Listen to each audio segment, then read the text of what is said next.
If you take a look at that period of time, the Taliban was killing our soldiers, a lot of them, with snipers. I got involved. And Abdul is the head of the Taliban. And I told Abdul, don't do it anymore. You do it anymore, you're going to have problems. And he said, why do you send me a picture of my house? I said, you're going to have to figure that out, Abdul. And for 18 months, we had nobody killed. He has one ability I don't have. Yeah. He sleeps. He can sleep.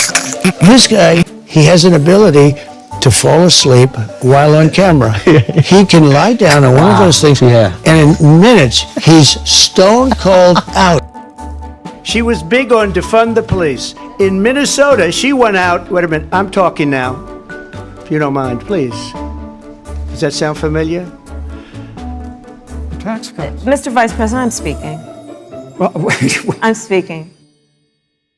Tradition holds that I'm supposed to tell a few self-deprecating jokes this evening. So here it goes. Nope, I've got nothing. I've got nothing. There's nothing to say.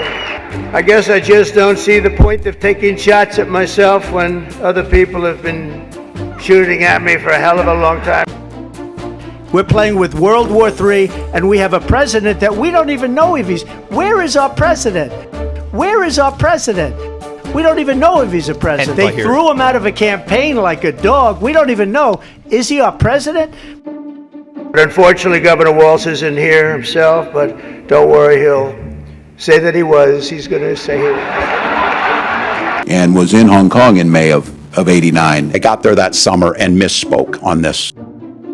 The only garbage I see floating out there is his supporters. And I have to begin by saying 250 million Americans are not garbage.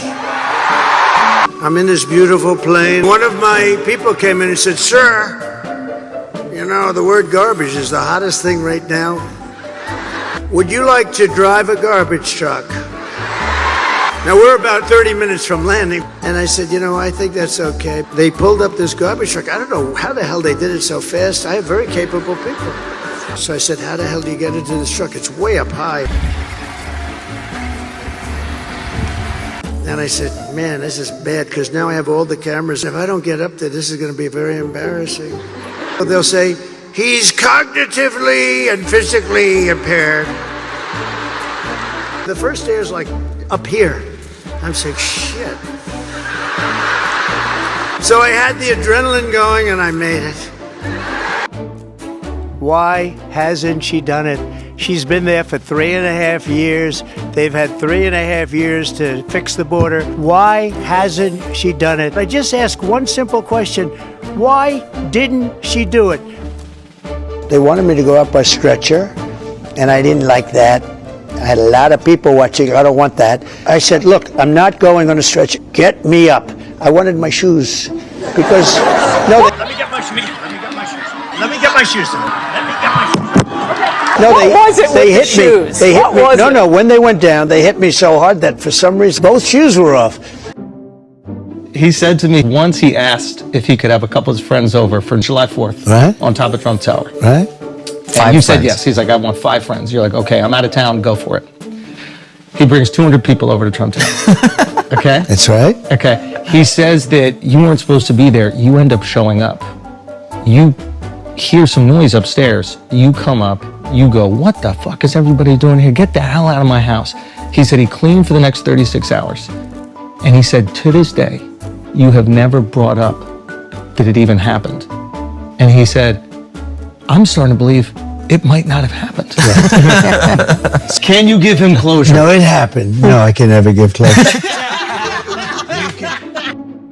Why are we allowing these millions of people to come through on the southern border? I would say we would both leave this debate right now.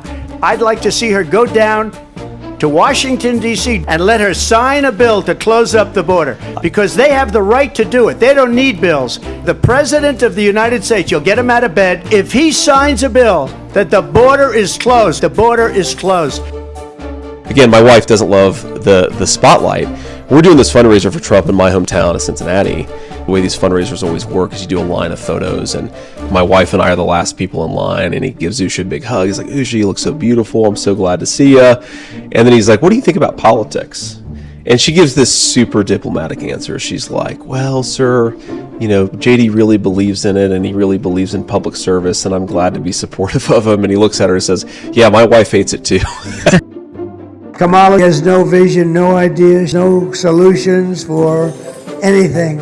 All she can say is Donald Trump. Good evening, everyone. Tonight I will speak about Donald Trump. Donald Trump. Donald Trump. Donald Trump. Donald Trump. Donald Trump. Donald Trump. Donald Trump. Donald Trump. Donald Trump. Donald Trump. Donald Trump. Donald Trump. Donald Trump. Donald Trump. Donald Trump. Donald Trump. What the hell did I have to do with it? That's all she talked. What are you going to do for the economy? Donald Trump. Why are we allowing these millions of people to come through on the southern border? I would say we would both leave this debate right now. I'd like to see her go down to Washington, D.C. and let her sign a bill to close up the border, because they have the right to do it. They don't need bills. The President of the United States, you'll get him out of bed, if he signs a bill that the border is closed, the border is closed. And I come into the arena and I say, where's my jacket? I want to get out of this stage. They said, it would be unbelievable if you could wear it on stage. I said, no way. They said, oh, okay, sir. I said, get me my jacket. But if you did, it actually makes you look thinner. I said, and they got me. I said, I want to wear it on stage. I may never wear a blue jacket again. And I may go. But look on the bright side, Chuck, considering how woke your party has become. If Kamala loses, you still have a chance to become the first woman president.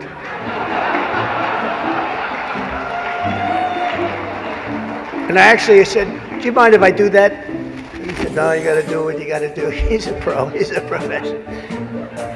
No, he's a good man, actually. I hate to say it. What advice would you give J.D. Vance ahead of his debate tonight? Have fun. I say, JD, have a lot of fun.